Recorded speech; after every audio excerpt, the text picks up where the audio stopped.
In this video, I'm going to show you how to set up the visual scripting language to get started with writing logic on an individual game object in Unity. So in this case, let's recreate the logic of creating a jump function for my player here. To do this, I'm going to click on the player. I'm going to click on Add Component. I'm going to scroll down to Visual Scripting, and then I click on Script Machine. A script machine is essentially where we're going to start. The script machine has this part of it, this piece of data called the graph. The graph is what contains all of the units. I'm going to hit New, and I'm going to create a graph called Player Controls and hit Save.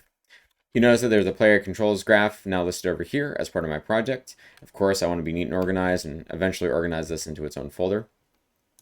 I'll hop back to my player object, go down to my script machine, and I can click on Edit Graph right here. Or I can select my player controls and hit Edit Graph here. Hitting Edit Graph brings up a window that looks like this.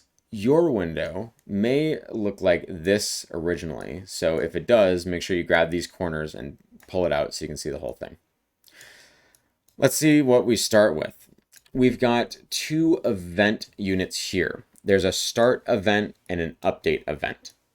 Start event and update event, this is sort of where the flow of your visual scripting starts.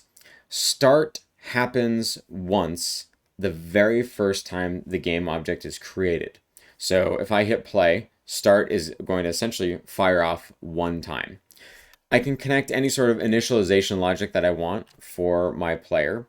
If I wanted to go and find other objects in the scene, if I wanted to instantiate particle effects around me, things that I want to only happen once at the very start when this object is first created, I would hook up to the start event. For us, we want to use this update event.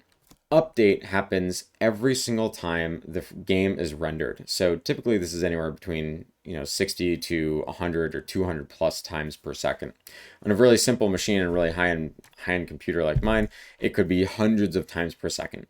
This is where we want to check for things like, has the player pushed down controls? It is also where we want to check things like timers or any sort of logic that is sort of constantly happening in your game. For us, we're going to start by checking the input from a player. To do that, we're going to right-click and hit Add Unit. And we're going to search for input. Notice how when I right-click, I get this nice search bar on the top. In addition to using a search bar, I can also just dig into these different sections to find different units. I know what I'm looking for right now, which is based on input, and I'm looking for something called input.getButton. So I'm looking for Getbuttondown. Getbuttondown happens once when I press a button down. GetButtonUp happens once when I release a button, when the button goes up. And then getButton will always sort of evaluate to true or always happen while the button is being held. For something like a jump, I want to do getButtonDown because I only want it to happen when I press the spacebar. All right, let's take a look more at these units here. Units have these different ports connected to it. There's flow ports as well as data ports. Flow ports determine when these units are actually sort of used, when they're triggered, when they fire off, when the logic of these units actually happen. Right now, I have nothing hooked up. And actually, if I mouse off of this and unselect it, you can see how it's sort of like hidden. It becomes semi-transparent.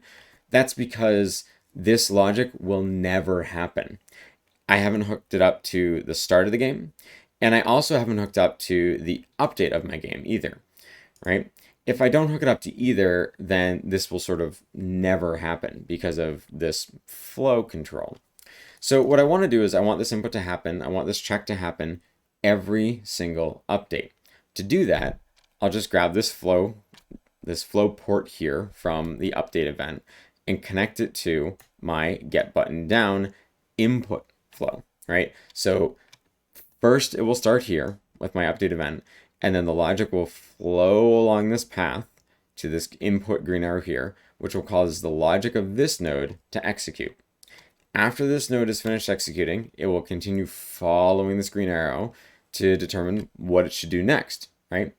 All code, as well as our visual scripting language, is just a series of different commands. And these commands are essentially just represented by these units here, by these nodes, by these boxes. So really the flow nodes here are just designating for us, it's essentially us showing Unity the order in which we want these things to execute, the order in which we want these things to evaluate, when we want this logic to happen. If I want to check this get button down only at the beginning, when the game object first spawns, I would connect it to just the start.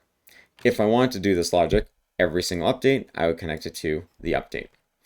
I am simply left clicking and dragging out, and then I can right click to disconnect my flow.